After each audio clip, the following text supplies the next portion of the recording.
دین محمد مٹی سے محبت کرنے والا جفاف کش مرد ہے۔ دھرتی کو اپنے خون جگر سے سونا اگنے کے قابل بنانا اس کا پیشہ ہے۔ اس کی پوری زندگی محنت سے عبارت ہے، وہ جو اپنے 6 مربع زمین پر صرف کرتا ہے۔ شادی کو 8 سال کا عرصہ گزر چکا ہے۔ دین کا محمد کا رواں دواں اولاد کی خوشخبری پانے کے لیے مجسم دعا بن چکا ہے۔ اس کی دعائیں مستجاب ٹھہرتی ہیں اور اس کے یہاں ایک خوبصورت بچی جنم لیتی ہے۔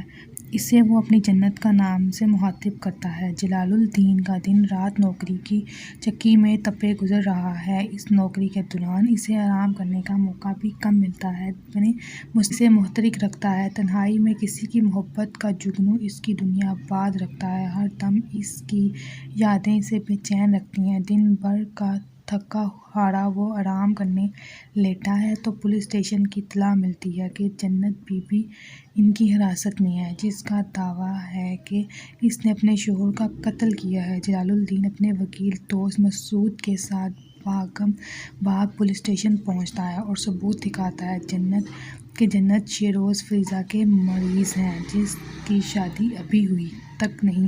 جنت کے حالات جلال الدین کو اعصابی تھکن کا شکار کرنے لگتی ہیں، جسے اس نے نوکروں کے سہارے علیحدہ گھر میں رکھ چھوڑا ہے۔ ثمینہ 14 سال بعد اپنی بیٹی ماوا کے ساتھ آئرلینڈ سے پاکستان آتی ہے اور انہیں توقیر صاحب کے بتائے گئے بنگلے کو تلاشنے میں بہت وقت لگتا ہے۔ وہ فیض کے دوست توقیر صاحب کے اوسط سے دانیال کی انگژنی میں ٹھہرتی ہے۔ ثروت اور دانیال ملنسار اور محبتی خاتون ہیں۔ ولی جولیندر اور انبینا ان کے بچے ہیں۔ ماوی کی پہلی ملاقات میں انیانا سے دوستی ہو جاتی ہے۔ فیضہ لباس طبقتاً سخت گیر اور غصہ ور نوجوان ہے، جسے حسنف نازک کا غیر ضروری ہنسنا بھی ناگوار گزرتا ہے۔ وہ پھوپھی ذات تنوی سے منسوب ہے۔ تنوی اس کی تزہد طبیعت سے سخت نازاں ہے۔ شبیہہ تنوی کو کالج چھوڑنے آتا ہے تو سہیلیاں عبیر اور نمرہ تنوی کے سر ہو جاتی ہیں، یہ جان کر کہ شبیہہ تنوی کا منگیتر ہے۔ وہ اس کی قسمت پر کرش کرتی ہے۔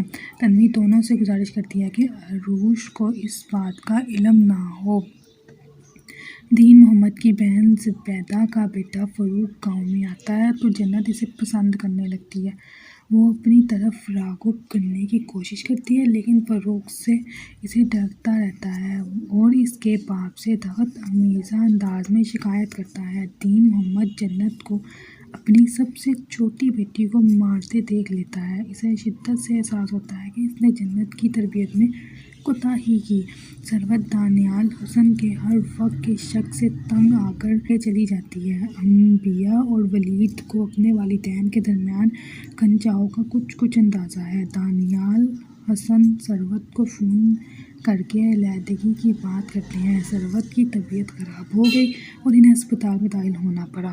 ثمینہ ماوی کے سامنے ماضی کے اوراق پلٹتی ہے۔ وہ اسے بتاتی ہے کہ جلال اور شبیہہ لباس ماوی کے رشتے دار ہی اور یہ کہ ماوی کے باپ راجب کو جنت بی بی نے قتل کیا تھا۔ ثمینہ ماوی پر زور دیتی ہے کہ وہ حویلی جا کر جنت بی بی سے انتقام لے۔ شبیہہ ماوی کو بری طرح سے ڈانٹتا ہے تو ماوی اس کی طبیعت صاف کر دیتی ہے۔ ثمینہ سے وہ اس واقعے کا ذکر نہیں کرتی۔ ثمینہ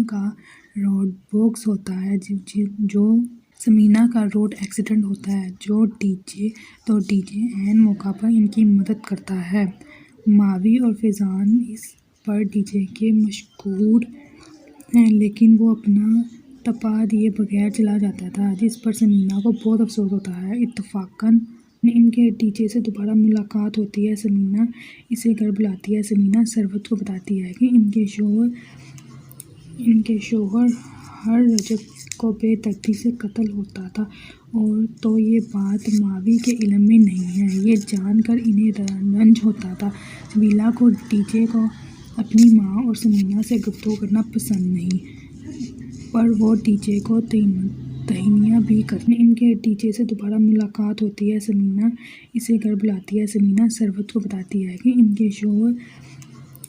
کے شوہر ہر رجب کو بے دردی سے قتل ہوتا تھا، اور تو یہ بات ماوی کے علم میں نہیں ہے۔ یہ جان کر انہیں رنج ہوتا تھا سبیلا کو ڈی جے کو اپنی ماں اور ثمینہ سے گفتگو کرنا پسند نہیں، پر وہ ڈی جے کو